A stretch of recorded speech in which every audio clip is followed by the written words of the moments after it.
Nez Perce. The Nez Perce were American Indians who lived in northeastern Oregon, central Idaho, and southeastern Washington.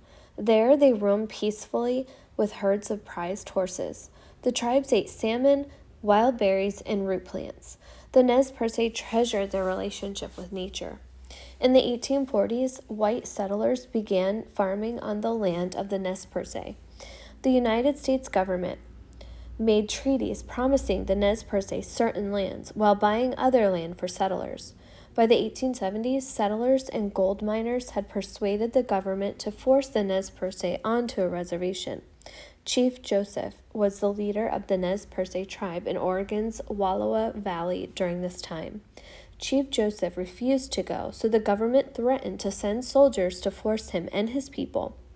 To avoid war, some Nez Perce started toward the reservation, but then angry young warriors killed some white settlers who had mistreated American Indians.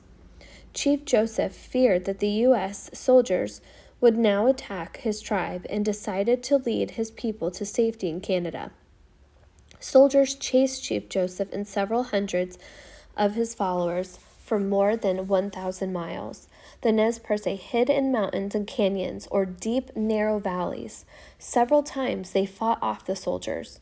At last, the Nez Perce reached the Bear Paw Mountains in Montana, about 40 miles from Canada, but the soldiers found them.